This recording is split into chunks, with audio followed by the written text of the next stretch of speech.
Hello, and welcome to this lecture about integrating renewables in retail markets. In this video, we'll cover the challenges of integrating renewables into the grid. Then I'll list some common financial incentives for installing renewables. Lastly, we'll review the effect of deregulation on the growth of renewables. There is widespread interest in adding more renewables to the grid. Renewables used to be expensive, but now they're not. Costs for solar and wind energy have dropped rapidly in the past decades, leading to rapid growth in many places. But adding them to the grid is challenging. They produce electricity only when the wind blows and the sun shines, or intermittently, if you will, unlike power plants. They are also unpredictable, since weather patterns are not as predictable as the availability of gas and coal. So the grid has a difficult time accepting renewables into the mix.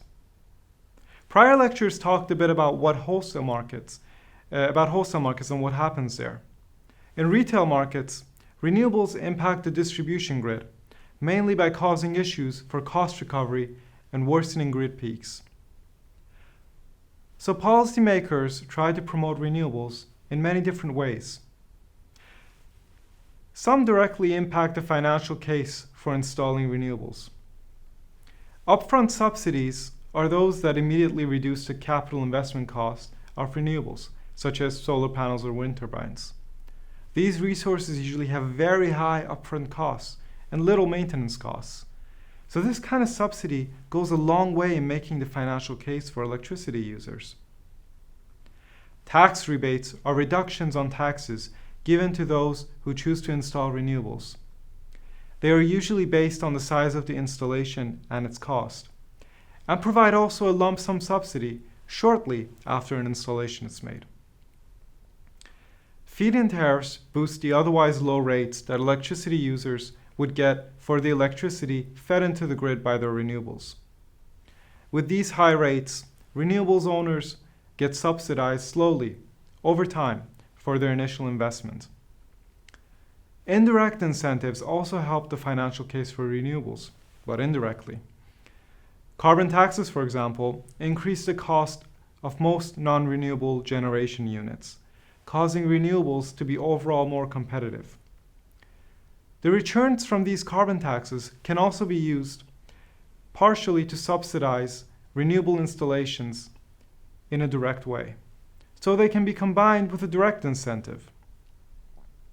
There are other examples of both these incentive types as well, but these are the most common. All these methods have their advantages and disadvantages, so they are used to different extents in different places. Many of these incentives are aimed at promoting distributed renewables, so they impact small houses and businesses that choose to install renewables. These users usually install renewables such as solar panels and wind turbines that can be installed in small scales and very close to them. Instead of being tied to the transmission grid, they get tied to the distribution grid and impact its operations more directly. Their growth is primarily impacted by incentives that are aimed at these small consumers, who have different access to capital and different goals from investment compared to other electricity users. Thus, in summary, their direct impact is on electricity retail. So many of the incentives we mentioned earlier are tailor-made for smaller users of electricity.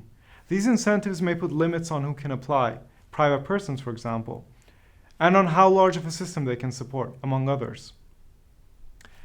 Deregulation impacts renewables growth in the retail sector as well. We can't say from the outset whether it overall hinders or improves growth for renewables. On the one hand, renewables growth benefits from deregulation. This is because deregulation motivates more active distribution network operation, better incentive regulation, and innovative tariffs, all of which improve the financial case for smaller users installing renewables. On the other hand, deregulation makes it difficult to coordinate investments as it creates multiple entities for grid operation, renewables ownership, and electricity retail. In addition, direct subsidies are usually regulations that otherwise interfere with the ethos of a liberalized retail market. Thus, it will be difficult in a deregulated environment to provide accurate incentives for renewables growth. The key takeaways from this lecture are: renewables are being integrated into the grid at breakneck speeds, some at the distribution grid level. The incentives for smaller renewables owners can be both direct and indirect. Whether or not deregulation helps or hinders renewables growth is unclear. It can differ per situation.